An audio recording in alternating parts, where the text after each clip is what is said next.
Sup, you beautiful bastards. Hope you're having a fantastic Wednesday. Welcome back to the Philip DeFranco Show, and let's just jump into it. And the first thing we're going to talk about today before we dive into the true crazy is the massive business and industry news around Defy Media. Defy Media, the owners of large YouTube channels like Smosh, Clever, Aw.me, among others, they have now announced that the entire company is shutting down. Initial reports from yesterday said that employees at Defy's main office in Beverly Hills, they received an email that same day notifying them that the office would be shutting its doors down by January 2nd and that all 80 employees would be laid off as a result. And at first it was assumed that only Beverly Hills was closing, which had nearly all the staff though, including President Keith Richmond. But it seems that their corporate office in New York, where CEO Matthew Diamond works, is also shutting down. And Defy also released a statement saying, "Regretfully, Defy Media has ceased operations today. We are extremely proud of what we accomplished here at Defy, and in particular want to thank all the employees who worked here." They then go on to praise their team, credit them with building up over 75 million YouTube subscribers, 120 million social media followers, but then adding, "Unfortunately, market conditions got in the way of us completing our mission. Our main focus right now is to find homes for these great brands and people so they can continue to thrill and delight their millions of viewers with as little interruption as possible." And so one of the questions following this is, how did they get to this point? Defy Media was seen as a powerhouse with extremely strong brands like Smosh, Clever, also Screen Junkies, which we'll touch on in a second. And just 2 years ago, we were seeing reports about how they secured $70 million in investment. But also at the same time, over the past year, you could see that something not so great was happening over there. Back in March, it was reported they laid off around 8% of their staff and closed its programmatic advertising business. Then in July, we saw them shut down unprofitable channels. We also saw them sell off the Screen Junkies. Additionally, we saw allegations around their ad program, allegations that they had failed to pay out publishers that use them. Back in June, you had Ad Age reporting other publishers are owed between several $100s and $40,000, according to a senior executive with direct knowledge of the situation. Also regarding the ad division, reportedly there is a $300,000 lawsuit happening. But it's also so weird because when you look at their successful properties, they were very successful. Like in terms of growth measured as a percentage increase of views over the last 6 months, Clever Style was the most successful channel with a roughly 72% increase. Smosh was also killing it with fantastic growth, increasing views 51% over the last 6 months. However, you also had some that were stagnant, some that have been dropping. We also saw responses from people on those previously mentioned properties. You had Ian Heacox, co-creator of Smosh, posting on Twitter, "This doesn't mean Smosh is going away. We're already in the process of finding a new home and we'll update you all as soon as we can." And adding, "We hope to have some exciting news to share with you soon, but for now, please give your love to everyone involved at Smosh." Courtney Miller tweeting out, "We'll figure this out. Love you guys." We also had Lily Marston, one of the longtime faces at Clever, saying, yes, Clever is looking for a new home. Also adding that her last full-time day with Clever was actually last week. And as far as my personal takeaway from this, I'm a little surprised, but also not surprised. I mean, as far as why I'm surprised, you have several relatively successful properties. We just talked about $70 million in investment. How do you burn through that or just not cut away the parts that are pulling away from your main flagships, right?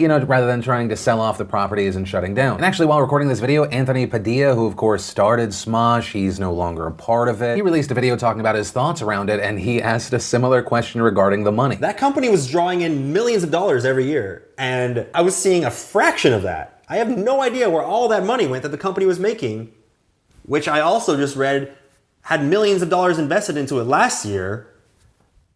And now it's gone. Where did all that money go? But as far as the why I'm not surprised, I have to think about how I can say this without burning anyone. And this is still me saying it as an outsider looking in. Based off of show costs and money spending things that I heard about, I'm also kind of not surprised. I think a lot of companies in the new media space aren't necessarily built to be self-sustaining businesses that you do not sell off in 3, 5, 10 years. I think the goal of a lot of these companies is to show as much growth as possible and then hopefully sell. And while there are companies that have been very successful using that route where they grow a lot and they sell off, it's also important to realize when you spend maximum money to get maximum potential, you also get maximum risk. Essentially, that mindset is you're driving 120 miles an hour towards a cliff and you are just hoping that a bridge will magically appear. And hey, sometimes it does, sometimes it doesn't. And I really do wonder with this situation with Defy if this is going to make other companies look at their own spending, look at their own plans. And so to kind of answer that question of do I think this is where new media is going? No. For some companies, yes, but as far as the industry as a whole, no. With all of that said, I do want to pass the question off to you. What are your thoughts on this shutdown? Also, what are your thoughts about kind of just the immediacy of it all? With that said, I do hope that everyone that's been working on all those channels, they do land on their feet, whether they're acquired elsewhere or they're able to kind of stir things up and do something on their own. Yeah, that's where I'm going to end that one. But from that, I want to share some stuff I love today, and today in Awesome brought to you by Mashdrap and mashdropdefranco.com/November. And if you're not familiar with Mashdrap, it's a community-driven commerce site, so that means that they make products with direct input from their members. And Mashdrap also partners up with fantastic companies like Sennheiser. And in fact, they partnered up to bring you these amazing Sennheiser HD58X Jubilee headphones. And I talked about them last time they were a sponsor. I tried them. I love them. They have now become my go-to. And a big part of them becoming my go-tos isn't just the audio quality, it is the comfort. If you've ever had a bad pair of headphones or just some like okay ones on a long flight, you know what I'm talking about. But with these, the ear cups come with an inch of velvet padding. And in general, getting the HD58X essentially had to get $500 headphones for $150. They've got over 20,000 pairs sold, a near 5-star perfect review score. If you want to get these, I would recommend getting them now because they say supplies are limited. And best of all, if you want to go check it out, just go to massdropdefranco.com/November. And if you click on that link down below, you'll get $10 off. And the first bit of awesome today, and it's really just impressive. Reportedly, Red Dead Redemption 2 has sold 17 million units, which means the sequel has already outsold the original. And also on a personal note, if you're someone out there that's like, I just need one more review about this game, my review is that Red Dead Redemption 2 was such a good game, it made me thankful that I had insomnia so that I actually had more time to play it. So there was that. We had Life Noggin giving us the disturbing thing ghosts could be. We had PressTube asking and answering what happens if you drop a ball of molten lava rocks into a shredding machine. We also got the news that a Breaking Bad movie from creator Vince Gilligan is in the works. We got the Honest Game trailer for Diablo 3. We had Greg Kinnear breaking down his most iconic characters. We had Troye Sivan teaming up with Bon Appetit. And if you want to see the full versions of everything, I just shared the secret link of the day, really anything at all. Links as always are in the description down below. And then let's talk about something no one out there has a polarizing opinion on, and that is the midterms. It happened last night, and while a ton has been decided, there are also races that haven't been called yet. And obviously, while there will be more to talk about, let's try and jump through a lot of this. So last night, did the blue wave happen?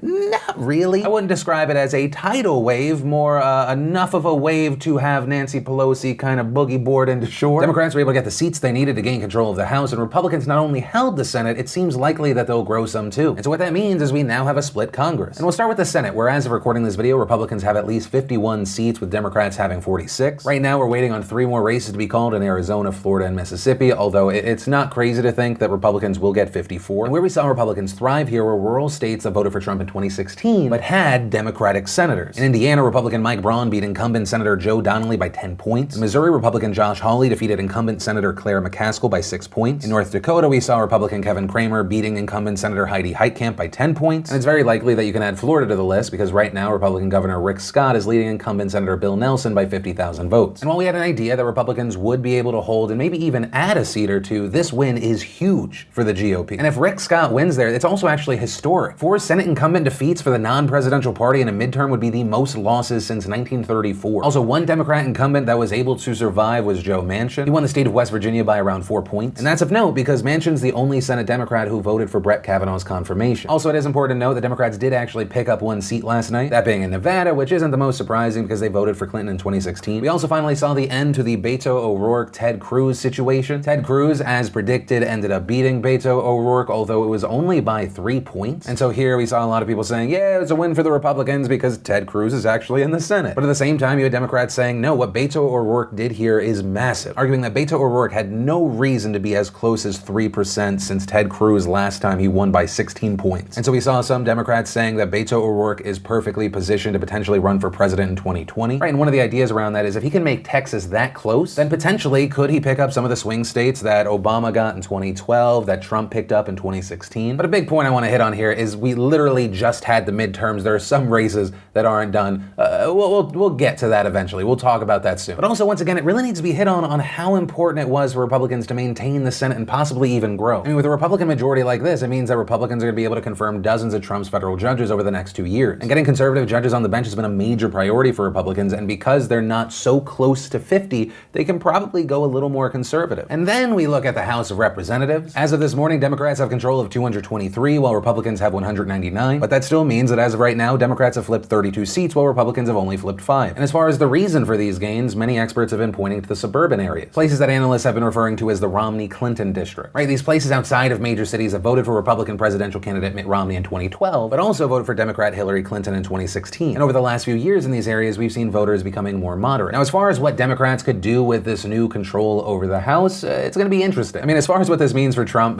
not a shocker. This isn't going to be great news for him. Although I think you could argue yes and no. Depending on what we see over the next 2 years, it's not crazy to think that Donald Trump will very successfully campaign against the House. I mean, we've seen presidents in the past successfully campaign against Congress as a way to get reelected. But on the not so great side for Trump, the House has subpoena powers. House committees have the authority to summon individuals and organizations to testify or provide documents under penalty of perjury. So for starters, the Democrats could definitely go go after Trump's tax returns. And in fact, back in October, Nancy Pelosi said it would be one of the first things on the agenda. Also, it wouldn't be a crazy thing to predict that Democrats might subpoena Trump officials to answer questions about controversial policies. Right? Things like the sending of troops to the US-Mexico border, child separation, the White House response to the killing of Jamal Khashoggi. But at the same time, I really don't expect Trump to cooperate. And if anything, I think he sees this as just another fight, which I think he's going to be happy to go into because he's even said that he thinks that his base loves it when he fights. And I think he is correct when he says that. And in fact, this morning we saw President Trump tweet, "If the Democrats think they are going to waste taxpayer money investigating us at the House level, then we will likewise be forced to consider investigating them for all the leaks of classified information and much else at the Senate level." Two can play that game. Which I will say, personally, I love that tweet because I get what he's saying, kind of threatening there, but also at the same time, it sounds like the Democrats are going to waste a lot of money, so we are too. And also, remember how I said that Donald Trump, I think, could successfully campaign against a Democrat majority? During a press conference this morning, he hit on that, talking about the potential for bipartisanship, but that subpoenas could mess everything up. And then he said this. I think it's very inappropriate.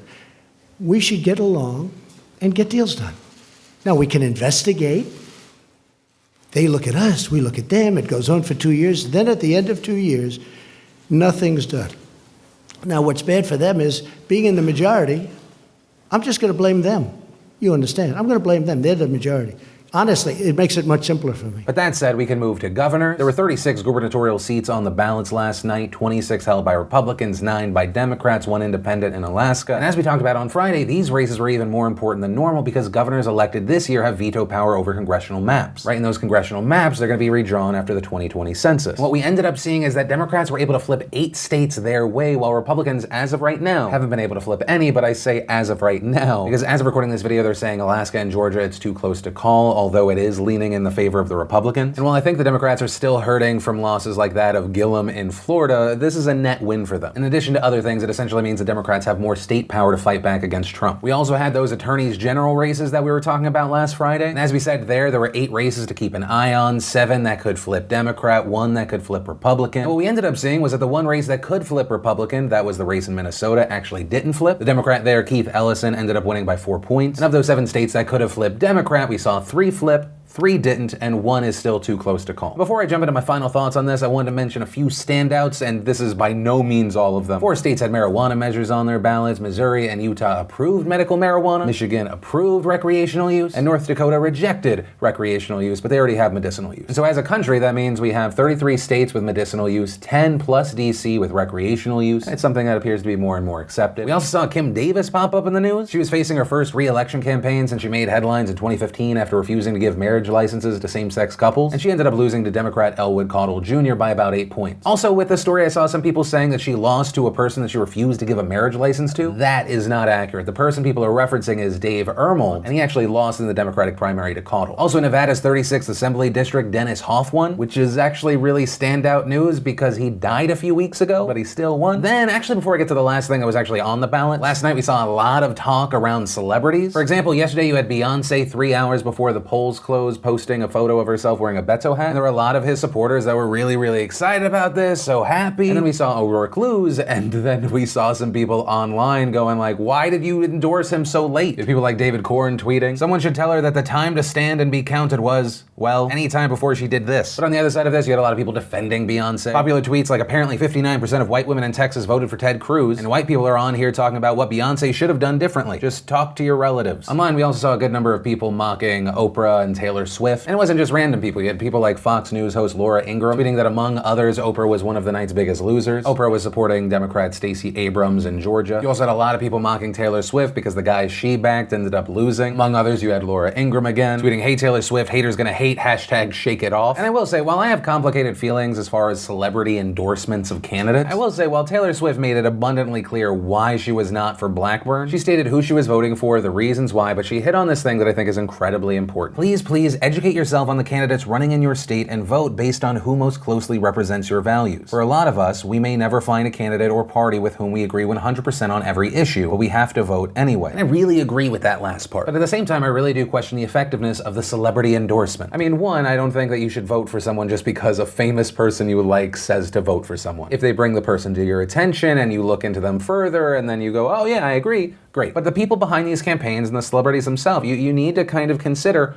are you just going to ramp up the base that you're going against? Especially since, I mean, when we talk about celebrity endorsements, a lot of the ones that we talk about, it's going towards the Democrats. And a common narrative is you have all of these millionaire elitists trying to tell you who to vote for. And I'm not saying these celebrities don't have the complete right to do so and they should completely stop. I question the effectiveness. And I'm aware that I could be completely wrong on this part. For me, it's more of a personal feeling. And because we're talking about feelings, it's one that you personally might not have. And the last one I'll mention, and once again, by no means all of the ones that mattered. Florida voted for and passed Amendment 4, which is massive. And it's an amendment that when it goes into effect, there should be around 1.5 million more eligible voters in Florida. And that's because if you were convicted of a felony, but you've served your sentence, including fines, probations, and parole, you can now vote, asterisk, but not if you were convicted of murder or sex offenses. Right, so there's still levels to acknowledge there. And so of course this was massive news. But with all of that said, as far as my final thoughts here, if you were someone that was hoping that thanks to whatever happened in these midterms, that things were going to calm down, you are going to be so sad. You should not be surprised if the next 2 years make the last 2 years seem like child's play. You should expect things to get very aggressive and for a lot of things to happen very fast. And actually, while having to put in an update here, Attorney General Jeff Sessions, who of course famously recused himself from the Russia investigation, which has been a massive thorn in the side of Donald Trump, is now officially out, and it's been announced that Matthew G. Whitaker will be taking his place. And so now you have people very concerned because, among other things, Matthew Whitaker wrote an op-ed for CNN last year titled "Mueller's investigation of Trump is going too far." And that's the person that will now most likely be overseeing the Mueller investigation. Because the only reason Rod Rosenstein had been overseeing it was because Sessions recused himself. So of course now what is top of mind is what is going to happen to Rosenstein, what happens to the Mueller investigation, what does Trump do, what do Democrats in the House do with their newfound power. So there's that part of it, and then looking to 2020 without even knowing who the Democrats are going to try and put up. Looking at last night's numbers I think gives us a lot of insight, but we get even more insight if we look at some of the states that Trump flipped in 2016. And specifically what I'm talking about there is Florida, Pennsylvania, Ohio, Wisconsin, and Iowa. And when we look at the numbers across Senate, House, governor races, there are things that should get the Democrats excited. Right? Things like Scott Walker losing in Wisconsin, but at the same time they should be concerned about the margins, what their candidate can possibly do in these places. How will public opinion change over the next 2 years? What will the narrative be over the next 2 years? There's a lot, and it's going to be a fascinating and exhausting thing for everyone to watch. But with all of that said, I do want to pass the question off to you. What are your feelings about last night? If you feel comfortable, let me know where you politically stand. How do you feel about how the House and the Senate and any of the stuff turned out? I'd love to know why you feel like that. Any and all things, let me know in those comments down below. And that's where we're going to end today's show. And remember, if you like this video, you like what I try and do here, hit that like button. It helps support the show. Also, if you want more, hit that subscribe button. That way new episodes of the show pop up in your subscriptions, which actually, if you did miss either of the last 2 shows, you can click or tap right there to watch those. But with that said, of course, as always, my name's Philip DeFranco. You've just been filled in. I love yo faces, and I'll see you tomorrow.